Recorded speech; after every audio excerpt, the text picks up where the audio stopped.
আসসালামু আলাইকুম ভিউয়ার্স। আজকে আমি চিকেনের ঝোল বানাবো, পাতলা ঝোল। অনেকে আলু দিয়ে ঝোল করলে ঝোলটা ঘন হয়ে যায়, এইভাবে বানালে কোনোদিন ঝোল ঘন হবে না। আমি প্রথমে আলু দিয়ে নিয়েছি, পানি আর নুন দিয়ে আমি এটা সিদ্ধ করে নিই। প্রেশার কুকারে তাড়াতাড়ি ওই জন্য প্রেশার কুকারে দিলাম।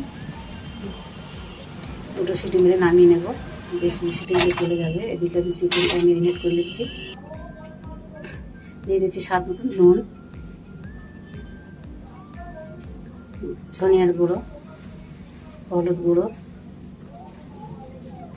আর শুকনো লঙ্কার গুঁড়ো। দিয়ে দিচ্ছি জিরে গুঁড়ো, কাঁচা জিরে আস্ত, আদা রসুন বাটা,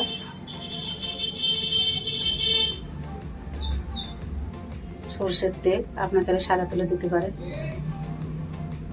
দিয়ে ভালো করে আমি এটা মিনিট করে রেখে দেবো 5-10 মিনিটের জন্য।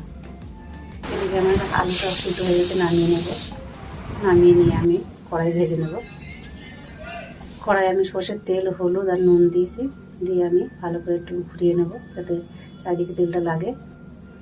দিয়ে আমি আলুগুলো ভেজে নেবো এক এক করে। দেখতে পাচ্ছি আলুগুলো ভাজা হয়ে গেছে, আমি উঠিয়ে নিয়েছি। ওই কড়াই না একটু তেল দিয়েছি, দুটো তেজপাতা আর ছোটো এলাচ দুটো, আর দিয়েছি দুটো বড় সাইজের পেঁয়াজ থেকে। পেঁয়াজটা ভালো করে নেড়ে চেড়ে লাল লাল করে নেবো।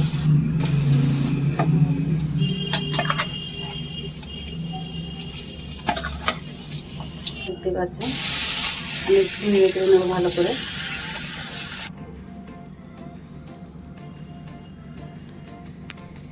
নেড়ে চেড়ে নিয়ে আমি একটু পানি দিয়ে 5 মিনিটের জন্য আমি ঢেকে রাখবো।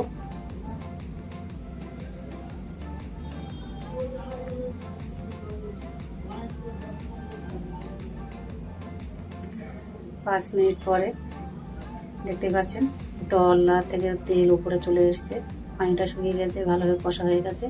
এবার আমি দিয়ে দেবো পানি। একটু পাতলা ঝোল করবো তো এই জন্য একটু বেশি করে আমি পানিটা দিচ্ছি। চিকেনটা আমার ভালোভাবে হয়ে গেছে। এবার সিদ্ধ করে ভেজে রাখা আলু আমি দিয়ে দিচ্ছি। বেশ 2 মিনিটের মতন জাল দেবো। 2 মিনিট পরে আমার হয়ে যাবে। উপর থেকে দিয়ে দিচ্ছি ধনে পাতা, আস্তে দিচ্ছি কারণ এটা 2 মিনিট হলে তাতেই গলে যাবে।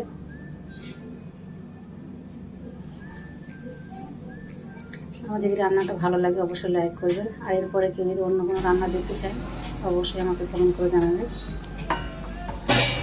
ধন্যবাদ।